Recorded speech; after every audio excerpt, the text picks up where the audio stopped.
Hello everyone, my name is Pat. Welcome to my channel, and today I'm bringing you guys my massive August wrap-up. So for the month of August, I finished 20 books. I had like really good reading weeks for this month, and I don't know, I got 20 books. Okay, so let's start. Alright, so the first 3 books that I finished is part of the Cursebreaker series. I borrowed A Curse of Dark and Lonely on my Libby app, and then I have A Heart of Fierce and Broken and A Vows of Bold and Lovely. I would rate the overall book series a 4.25 out of 5 stars.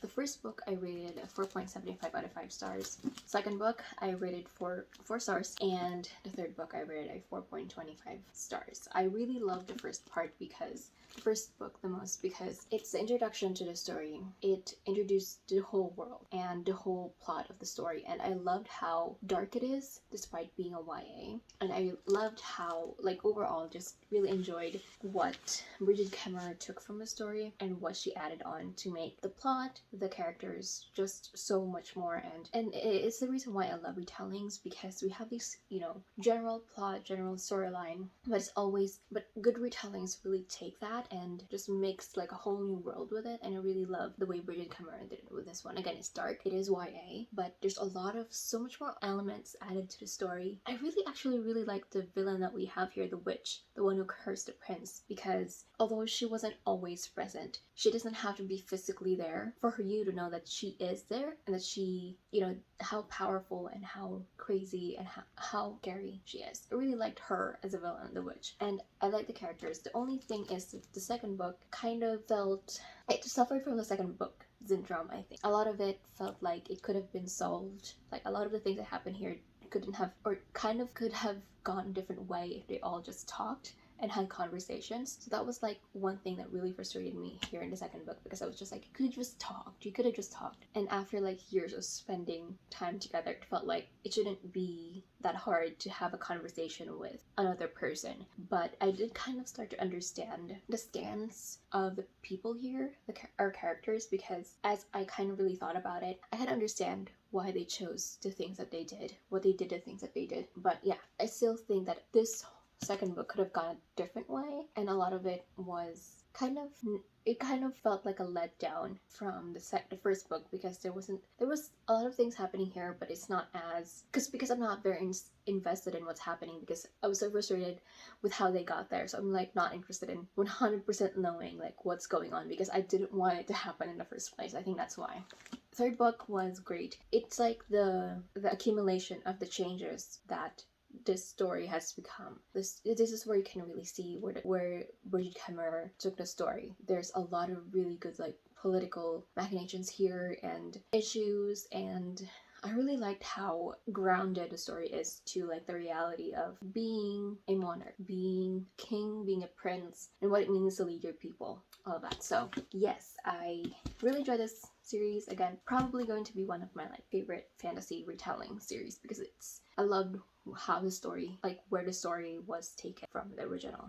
Okay, the next one is The Other Merlin. This is an arc. This one comes out on September 21st.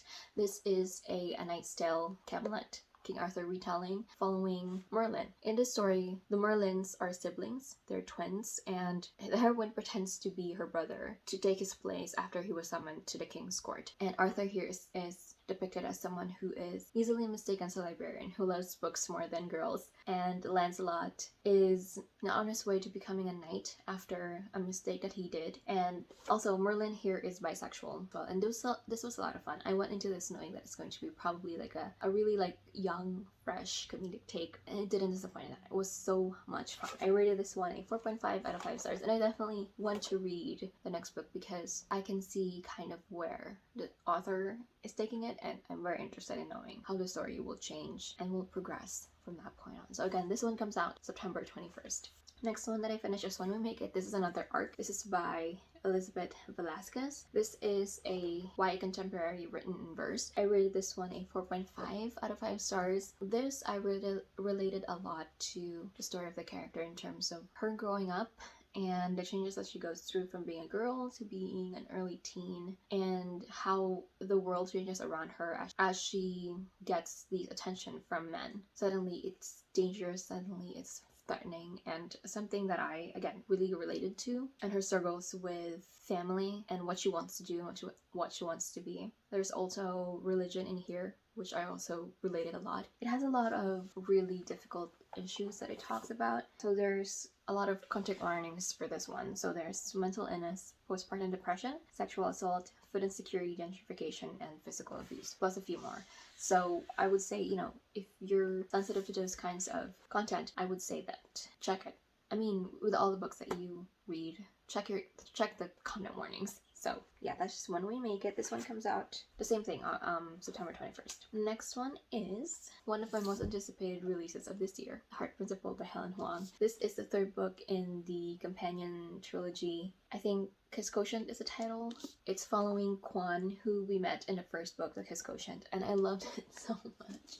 I did not expect this to be as emotional as it did. I definitely related a lot to our main character, Anna, because of what she's going through, what she's gone through. Her being burnt out and her struggling with struggling to meet the expectations of her parents after already being kind of the black sheep of the family because she's taking music. She goes viral after a video of her playing the violin on the internet gets posted. She was given this piece, like a very famous poster, like it's a piece for her, but she couldn't play it all the way through. She's getting burnt out, and her boyfriend of I think 5 years tells her that he wants to have an open relationship before he asks her to marry him, because he wanted to be sure that she is the love of his life. And the guy kind of expects Anna to not date outside and just him, you know, to like play around, whatever. She decides to take revenge one night stand, and it's Kwan, our motorcycle tattooed sweetheart. I love him so much. But I think, especially on the author's note, Helen Huang said that the closest female protagonist, the closest heroine that she's ever been, or the closest character that she's written ever, is Anna. A lot of Anna's struggles were her struggles. She said that in her author's note, and it felt like that to me too. A lot of Anna's struggles was my struggle too, so I was just feeling for her. She's someone who always puts other people first, even though it's really difficult for her, and she spreads herself thin for her family because she loves them, even though they don't really appreciate her the way that she should. And she's always, you know, bending over backwards for her family and just pushing herself out of what she's comfortable with just so that she's not going to be difficult. And even then, she's still seen as difficult. So I really felt for her, and yeah, I really love this one. 5 stars. Next one is another arc. This is Beast of Prey by Anna Gray. This is a YA debut fantasy. This is coming out on September 28th. I rated this one a 4 stars. I really like this one. The beginning there wasn't a lot happening, and it only really picked up on the second half. But the world is very fascinating. It's very unique, and I'm definitely interested in reading the next few books in the series. But again, it did take me a while to get into the story. It felt like, although there were things happening, but I wasn't as sucked in as I thought I was going to be. But definitely on the second half, I was very much invested. So yes, definitely looking forward to reading the rest of the series once they come out. But again, this is a YA debut fantasy coming out on September 28th. It has great world building, and I really actually liked our characters. They're quite opposites of each other, and so our heroine is Coffee. She works at this night zoo as a beast tamer, or one of the workers there. She's indentured because she has debts to pay, her father's debts to pay. So her mother and her are indentured to this night zoo. And one night, Coffee unleashes a power she doesn't fully understand, and she meets the second son of a decorated hero, Akon. He is soon to become a Son of the Six, which is an elite warrior group of kind of like their soldiers as well, but he is more of a scholar than he is a warrior, but he's still a really good warrior. And they meet and decided to team up together to capture this mythical creature, both for different reasons than they told each other. So it's quest, it's kind of enemies to lovers, and again, the world building, the world itself is very interesting, and there's a lot of discoveries that they made about their world, about magic, about magical creatures, and this really eerie forest that they venture into. So it was a lot of fun at the second half, and definitely again looking forward to reading the next books in the series. Oh, arcs here are sent to me by Penguin Teen, by the way. And then I took a little break, and read 2 mangas. So the first one I finished is Sesame Salt and Pudding by Yufuku Suzuki. I rated this one a 4.75 out of 5 stars. This is an age gap romance, and the heroine drunk marries this guy that she met at the bar so that she doesn't go back to her hometown because her dad is like threatening or telling her to go back to their like province if she's not gonna get married. And so she gets married, drunk married to this guy. She's 22 years old and he's 42. There's like a 20-year age gap. And a lot of people were saying that this was really cute. And it really was. At first, like, age gaps that big, I don't feel so comfortable with. But I really loved how the relationship really grew from the start. Because at the beginning, they were like not really, like, they were just like, let's just, you know, stay married for a little bit. So I really need your help and you need a place to stay. So you can stay at my place. You can just pretend to get married for like a month or so. But they fall in love and it was really, really cute. And I never felt icky about the whole situation. The guy never forces himself on her and never like manipulates her into anything. He was just really sweet and attentive, and it's kind of like Grumpy Sunshine kind of story. So yeah, it was really cute. I love this one. The next one is Sardis and the Beast by Coda. I rated this one a 4 stars. So here we're following a main character. Our heroine is a starving artist, a manga artist, and our hero is a debt collector. And the heroine unknowingly becomes like a co-signer for a loan that one of her co-workers had. Like, she didn't know like it was about a loan. She was just coerced for him. He goes missing, and so the debt collector comes to her door to collect payment. And she's a starving artist, okay, so she doesn't have the money. And the guy was like, okay, but you can pay with your body if you want. And she agrees to just do it.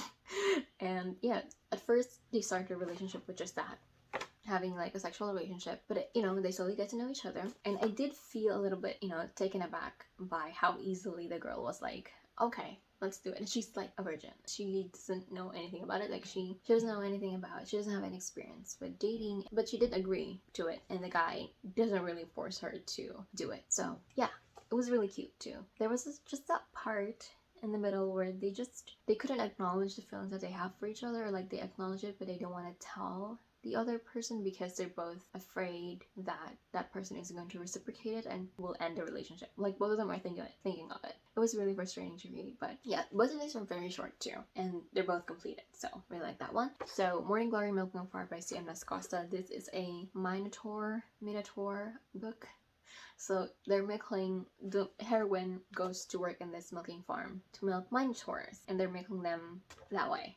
And you know, because male minotaurs don't have udders, so they're milking them in a different way. Because it's used for, I think, like supplement for human beings, for humans. I rated this one a 3.5. The romance itself was pretty slow burn, because they only see each other like once a week, and so whenever they do the milking sessions that they have, that's when they have their conversation, that's when they meet. So the romance was a little bit slow burn and went on a little bit quicker, especially once they decided to meet like outside of the sessions that they have. And not much plot really, because this is just straight out smut. But it did talk a lot about, or introduce a lot of societal topics, like really great like commentary on society and topics of that. Again, I will link the TikTok that talked about it below because I'm not really very good at talking about those things. So I will link it down below if you guys want to know. It's a TikTok, so it's short. I think it's 2 minutes, around 2 minutes. So yeah, just, you know, you can read it, like you can watch it really quickly. Next one is another book that I've been reading, that is Spoiler Alert by Olivia Dade. This is a adult romance contemporary. This is following our heroine. She is April. Her name's April Whittier. She is a cosplayer and a fanfic writer for the show, kind of like Game of Thrones-ish. And our hero is Marcus Casterup. He is one of the main actors playing in this Game of Thrones show. It's like a Greek mythology based kind of TV show. And April goes viral after she posts a cosplay of her that she did for Lavinia, one of the characters in the story, the love interest of his character on the show. He's called Aeneas, and she takes a lot of heat from people because she's plus sized, and he decides to get into a conversation, ask her out on a date, and they meet, they don't know that they actually know each other because they're both fanfic writers. So he's also a fanfic writer, but they only know each other from their username. I forgot the term that they call, but they basically like send each other's stories before it goes out for like editing and making sure that they're staying true to the character, true to the plot, etc. Again, they have like a really great friendship online, but they don't know each other. She is a geologist, and again, he is an actor, but he is putting up this like puppy dog, golden retriever, kind of dumb but nice image out, but he's more than that. And she sees right through him, and I love it so much because the tension and him just trying to like keep up his persona around her, and she's just like, let me see if I can break through his character, break through his acting, and see who he really is, because he has slipped a little bit when they were talking, and he knows that who she is, and that was like the main conflict at the end. Like I knew it was going to be the main conflict that's going to be at the end, but I loved how they executed that, because it's not the only thing that happened. The ending, it's not the only circumstance around them or her finding out that he knew her outside of, you know, them like actually knowing each other physically, like in person. So obviously she feels betrayed, but again, I really loved like everything else that came with that conflict. And so when that actual conflict happened, I wasn't so put out about it, and I wasn't so like, oh, okay, yeah, let's get over this. I really liked it. The things that she faces with her family, especially the relationships she has with her mother. She loves her mother so much. She's been influenced by her mom's like fixation on weight and how she looks like, and the relationship she also has with her dad, and just their relationship with her, and with her being plus size and fat throughout the years. And obviously there's a lot of trauma there. There's a lot of things that she experienced through them that was like really crappy, something that I also resonated with. It's something that I related with a lot. So yeah, I really love these two characters. They're so lovable, they're so cute, they have amazing chemistry. I really love this one. Did I say what I rated it? I rated it a 4.75 out of 5 stars. I actually have the next book in this companion series. It was the title, they changed it. It was supposed to be Slow Burn, and I think they changed it to All the Fields. I have it on hold on the library, so I'll be reading that when it comes out. Next one is The IVs by Alexa Dawn. This is a recently released YA murder mystery thriller. This came out, I think, May, and I saw Books and Law talk about this one. She mentioned it, and I was like, that's interesting, because I've been getting into a lot of YA thriller mysteries books, and I've been really enjoying them, and this one I also really enjoyed. I rated this 4.75 out of 5 stars. We're following here the IVs. The IVs are a group of girls who go into this really prestigious school, and the reason why they're called IVs is because they're known for wanting to go to these Ivy League schools, and they're known for doing whatever it takes to make sure that they have the best opportunities, whether it's taking those opportunities from other people or making sure that other people don't get those opportunities, getting rid of competition just so that they have the best specs so that they can go into these Ivy League schools. So they do whatever it takes. And one of them gets murdered, and it's a whole investigation on who did it, why did it, is it one of the girls, what happened, and all of the things that they have done kind of gets revealed. We're following here Olivia, I think that's her name. Yeah, Olivia. She is like the odd one out in the 5 of them, because all 4 girls come from really rich families, and she's the only one that isn't from a rich family. So we're also kind of learning why she was taken into this 5-girl group, because they could have easily taken another person in, because they kind of help each other out too, to, you know, meet their goals, to make sure that they go into these colleges. And we see Olivia, she slowly starts to realize that what, you know, how far the girls had gone to really like get these spots in these schools. But she's definitely not innocent. I mean, she's part of this 5-girl group, so she's not innocent, but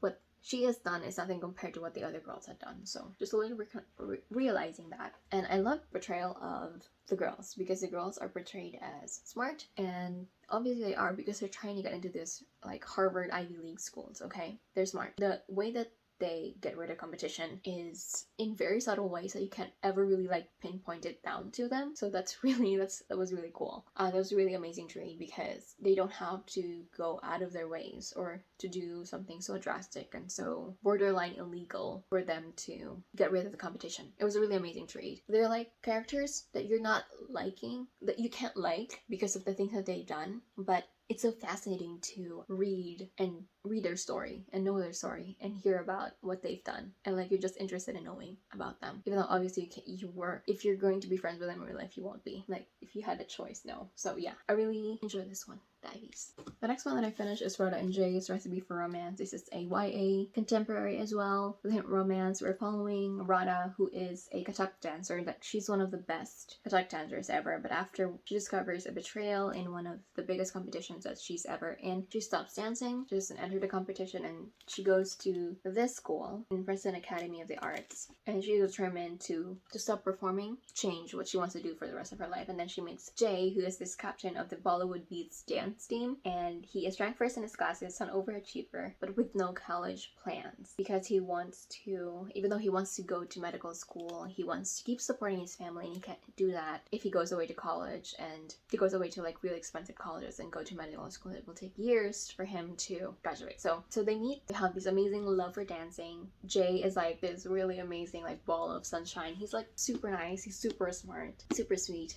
and Radha is just this like pretty uptight girl who's had a lot of fear and trauma after what happened to her months before. And yeah, it's a love story between the two of them, and I loved it so much. And the thing about this is because it's both dancing and like learn and food, I was like having so much fun reading the dance scenes, and then I'm getting hungry when we get to like the recipe stuff and the food. It's like so good. Like my mouth is like watering right now remembering all the recipe and all the food.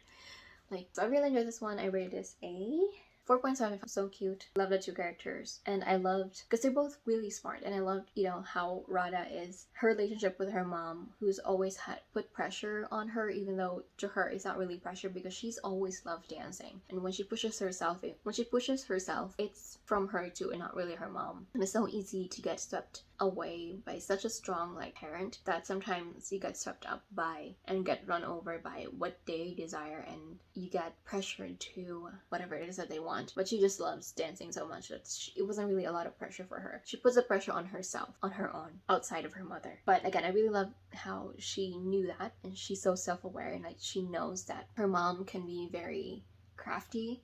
Like she writes down the agreement that they have because she wants to have it in writing, because she knows that her mom can manipulate her because things are not written down, to change that and to go back on her word. So she's very smart in that, and Jay's just, he's so smart. He's sweetest ball of sunshine. He's precious. So yeah, I really love that one. The next one is The Vipers by K. Knight. So this is a reverse harem, a dark, adult, spicy smut romance. I thought that because a lot of people were talking about this and a lot of people love this, I thought this was going to be a lot better written than I expected. I wasn't really expecting plot. I wasn't really expecting like super, you know, complex characters. But I thought that like the entire like relationships and writing would be good. It's not. The writing was the main thing that really took me out of the story. I was like cringing, and I was like picking up on like this pattern that the author has when it comes to writing, and I'm just like, it really takes me out of the story. Aside from that, there are things that the characters do and say that are cringy and doesn't match the dark undertones of a lot of the scenes in this story. It's a mafia setting, so there's a lot of dark, gory stuff. There's a lot of torture. There's a lot of creative, spicy scenes in here that I kind of expected because I've heard of them, of like specific scenes. But yeah, just overall, the writing felt disjointed. It doesn't flow very well. The characters felt a little caricature-y in that they, you know how they're like typical characters in like reverse harems. Like one is the grumpy one is a cold one is the anger issues one is the sweet one is the crazy one. And they kind of just felt like their characters, it kind of felt 2D in a way. Like they could have gotten a little bit more of characterization. I liked the heroine in the beginning because she's like super tough, and I was afraid of having a heroine that was like gonna be swept up by this really like scary and threatening guys. But no, she literally fights them with a bat in the first time that they met. So I really liked her then. But as the story went on, I'm just like, yeah, not a big fan. So this one is a 1 star, unfortunately. But I do have another reverse harem book that I am interested in reading, and hopefully that'll be a better one. I think it will be. Okay, the next one is Honey Girl by Morgan Rogers. This is an adult contemporary debut, and I saw this one first on Book of the Month. The main character is described as a Virgo, and I didn't pick it up because of that. because you know how sometimes characters describe a Virgo and all Virgos are like perfectionists and uptight and has a lot of anxiety, and I get that because that's me. I understand that, but I just don't want the kind of retelling, that kind of character, because I know it and it frustrates me that it's the only characterization of a Virgo we can see. And then eventually I heard kind of like mixed things about this one in terms of in terms of romance, and I agree. But the thing about this one is it's not a romance book. I thought it was, because that was kind of how it was presented to me. It's not a romance. It's a coming of age for this character, which I really related a lot. I really related to her a lot outside of her being a Virgo, obviously. I rated this 4 stars. I related a lot to the main character because she has a lot of pressure from, her parent, like her one parent, to be a doctor, like a physician, which I resonate with. But she decides not to be a doctor in that way. She has a PhD in astronomy. But after she graduates, it's like her plans kind of fell apart and now she doesn't know what to do. So she goes to Las Vegas to celebrate her PhD.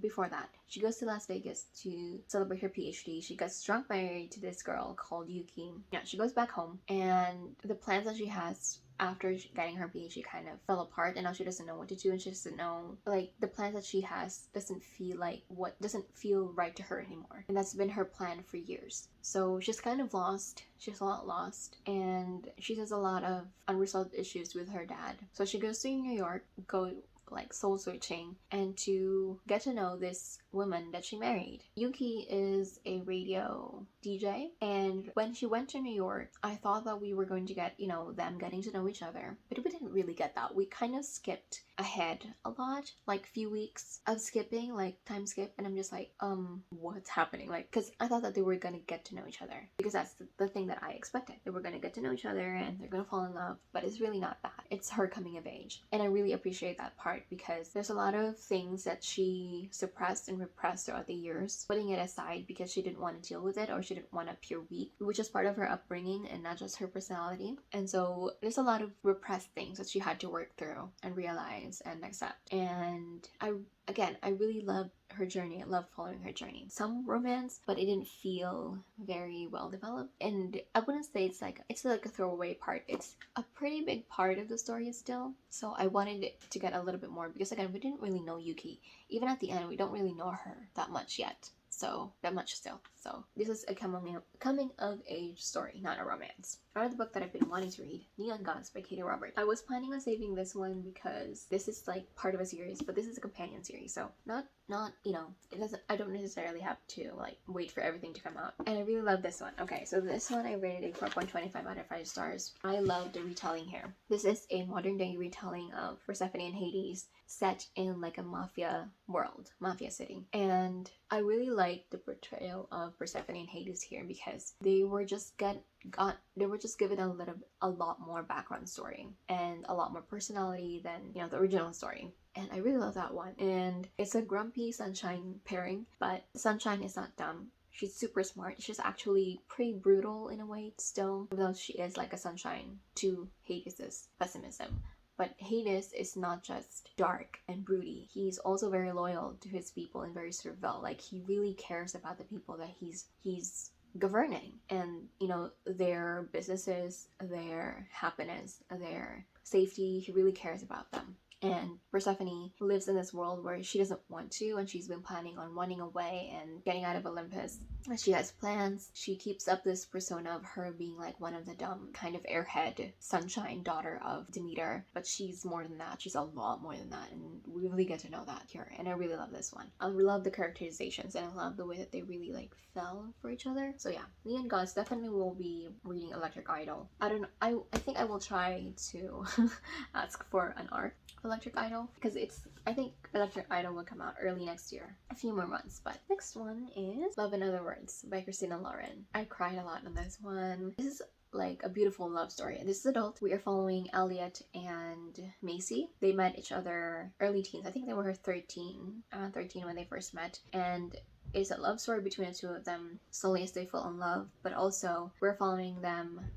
It's 2 timeline stories. One when they met, and slowly throughout the years as they fell in love with each other, and one 11 years after they last saw each other after a big thing happened between the two of them, and they never talked ever again after that, and they met again. And Macy is already engaged, and they're kind of like working through what happened 11 years ago and why they lost touch. And it's really painful to read, like right from the beginning, because you can tell that they are soulmates. They're made for each other. They love each other so much, but they were hurt very badly by what happened. And the hurt that they experienced, that pain, they kept that with them for years, and it has traumatized them and kind of changed them a lot in terms of them as people and them being in a relationship with other people. It's a lot. It's a love story. It's not just a romance, it's a love story. And I don't know, it's just a beautiful telling of soulmates and how painful betrayal is between two people. Yeah, it's beautiful. Did I say what I rated this one? I think I rated it 4.75.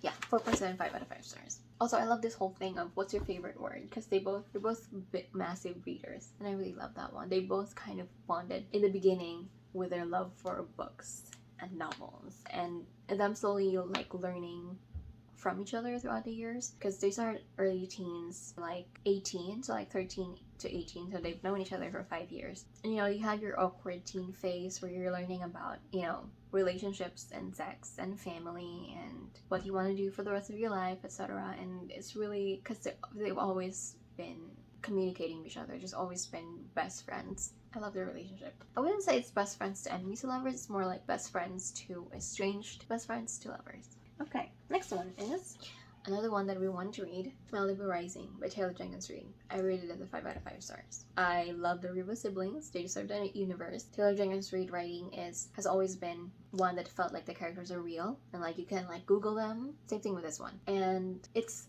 story about family, essentially, with the siblings and what they went through growing up, from what they saw from their parents' relationship to their own relationships, to their relationships as siblings, and how everything that they just went through as kids. And I just love the siblings so much. It all like happened in one night. There were some flashbacks. I loved how the story was weaved with this one night of this party, where at the end of this party, siblings' house goes up into flames and this party goes out of control. I loved how they weaved some stories from the past to who they are and what they are now and what's happening now. It's kind of like there's like parallels and juxtapositions, etc. It's beautiful. I love it, and I need to really go and read more of Taylor Jenkins Reid's backlist, because I only read one, and I think I have 2 or 3 more I need to read. So yeah, 5 out of 5 stars. Okay, we're almost done. Almost there. The next one, Shipped by Angie Hoffman. This was touted as The Hating Game meets The Unhoneymooners, which I kind of get, because the main premise of this story is there are 2 rivals here from this office up for the same, or they're fighting for that one position in their company. They go into this trip where they have to make like a whole marketing plan, because they're in marketing, to get more people to go to this trip. They're part of a cruise company, so they go to this trip to Galapagos Islands, enemies to lovers, and it had like really good moments, but it had a lot of really bad moments too, like just a lot of like really immature kind of tropey stuff. One gets jealous, so you do something else to make the other person jealous too, even though you're not really dating. There's really nothing going on, and you're kind of assuming things are happening between these other people, even though you're also assuming that things are happening between the 2 of you, and so you're trying to make this person jealous so that they can go back to you. It's like that whole thing is immature and doesn't make sense. You're just making it painful for both of you and complicated. You could have just stopped, or like maybe not assume some things are going on between these 2 characters, even though in a way you can't really assume because you're not going out, and you still treat this person as your enemy. Like, get it together. Also, there are a lot of things that characters have done that are really annoying, like these 2 sisters especially, and you can tell definitely that our heroine, Henley, has a lot of insecurities going up towards her little sister, and even though she says that she's like past it, you can definitely tell that it still grates to her, it still gets to her, and it still affects her and her relationship with her sister. Could tell that. And yeah, there's, again, the chemistry between the 2 of them is great. I liked it. But like, just some of the things that they say and that they do is just like not, it's immature, it's cringy, it's tropey, it's dramatic, it's unnecessary. But I really like the ending, like what they did at the ending. That was really great, and I felt like it could have kind of focused more on like dynamics like that, rather than the jealousy and the irritation, rival kind of thing that's going on when they had this trip first. So yeah, that's Shipped. Did I say what I rated that? I think I rated it 2 stars. 2.5. It had good moments, but the last one that I finished is One Last Step by Casey McQuiston. Okay, I rated this one 4.5, I think, and in the beginning, I think first part, like the first maybe 50-60 pages, I really enjoyed, and then we got to like the middle first part and it's like nothing really happening, and then we got to the last part and I was like sobbing. So it was a roller coaster ride. I think it's a lot longer than it should be, or it could have utilized the 400 pages a little bit more, especially that end, that beginning middle part that I felt like we kind of skipped over like really exciting stuff, because we're following here August, who moves to New York and meets this girl on the subway called Jane. She realizes that Jane is stuck in a time loop, and so she starts investigating who Jane is and why Jane is stuck in this time loop, to try and, you know, make her go and to try and help her go back. And so the whole investigation part was skipped through, a lot of it, and I was very much invested in that. I was like, oh, I hope that we were gonna get a little bit more of that, but we didn't. But that last part, I definitely cried a lot. I got very emotional at the last part, and I cried a lot. I love Jane so much. My favorite parts are always when Jane was there. She's like my favorite character, and I love the family aspect in here too. I love the couples that we had. They're so cute, and Wes is precious. I related to him a lot because his fear of being in love is like, I felt that too. And I mean, August is also a Virgo. It's so weird because I haven't really read a lot of books with like Virgos in them, or like it's mentioned that they're a Virgo, and it's kind of like, you know, kind of talked about a little bit. But this month I read I read two, so Honey Girl, but again, there was the part that I felt like we kind of like could have gotten a little bit more, could have gone a different way. But yes, I really enjoyed this one. So that's my last read for this month, and that is all for this month. This is gonna be a very long video again. I had a really good reading month. I felt like I didn't really talk very well about some of these books, some of these things, but yeah, hope you guys enjoyed, and hopefully next one's going to be, I don't know, a little less books. That's so weird asking for me to read a little less books, because it's a lot of books. If the same thing happens for next month, I'm probably gonna do a mid-month wrap up, because 10 books for wrap up is still a lot of books, so probably gonna do that if that will happen. But yes, that is it for this video. Thank you so much for watching. Let me know what your thoughts are for these books, and if you're gonna pick them up, let me know too. Also, yeah, if you read them, etc. If you have other thoughts about these books that you have read, let me know. Let's talk, and I will see you on my next one. Bye.